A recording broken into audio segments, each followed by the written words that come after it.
Go and sell your candidature, sell your vision, and convince Kenyans that you can be president. And then when we sit, as it has been very well explained, we want to assure the people of Kenya that we shall sacrifice.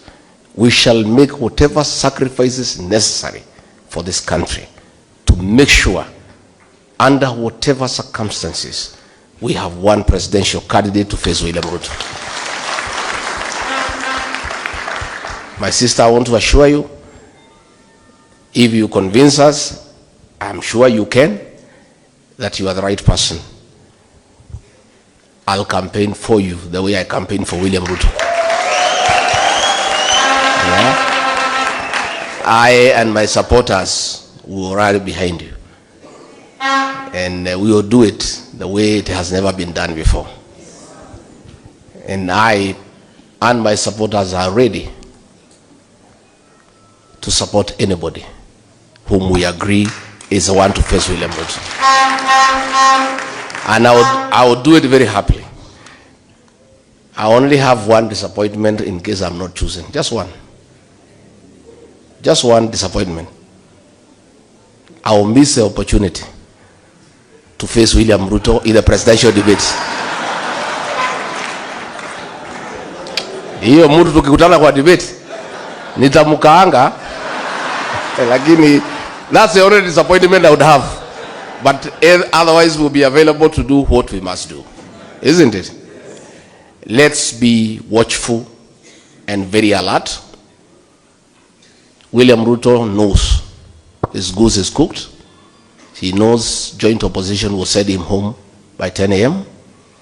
And he has embarked on a very serious scheme to divide the opposition. Be alert. You'll see the next several days the kind of schemes he is having. Creating confusion in the opposition, buying people, dividing others. Let Kenyans stay alert. Luckily for us, Kenyans are very intelligent.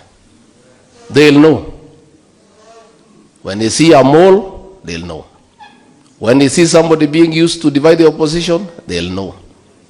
Let Kenyans be alert. But for us here, we must stay together because Kenyans expect no less.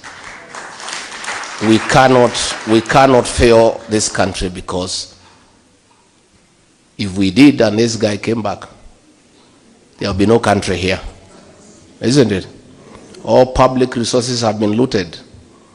State House is a crime scene.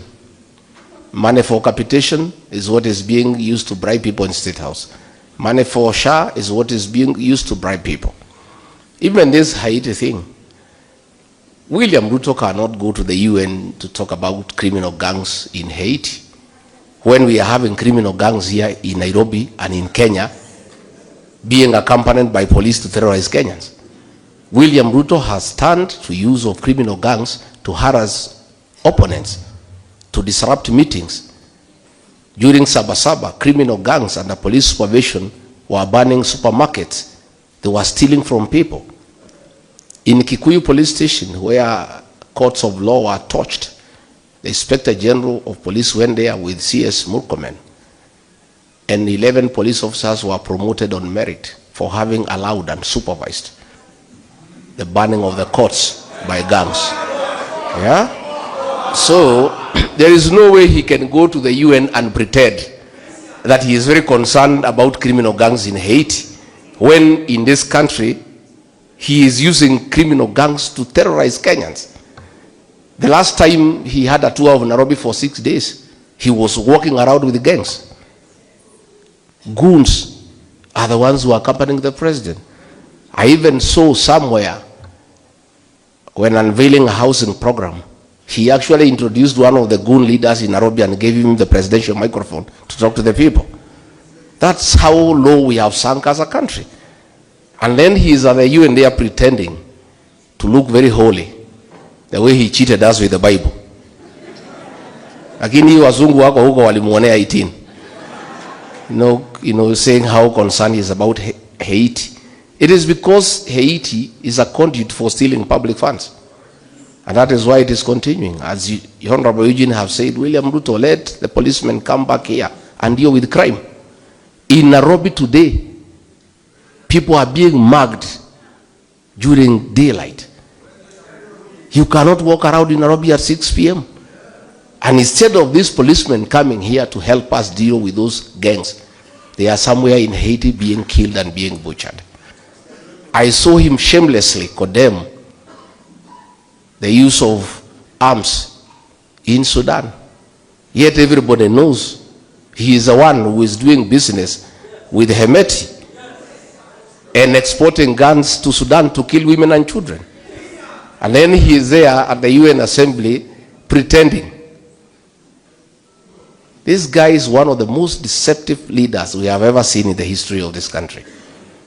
You know, everybody knows the arms in Sudan are from Kenya, and he is the one who is behind it. Then he is there pretending to condemn. You know, so good people, let us stay united, let us stay focused. We have a job to do. We're gonna do it. Kenyans are behind us 100%.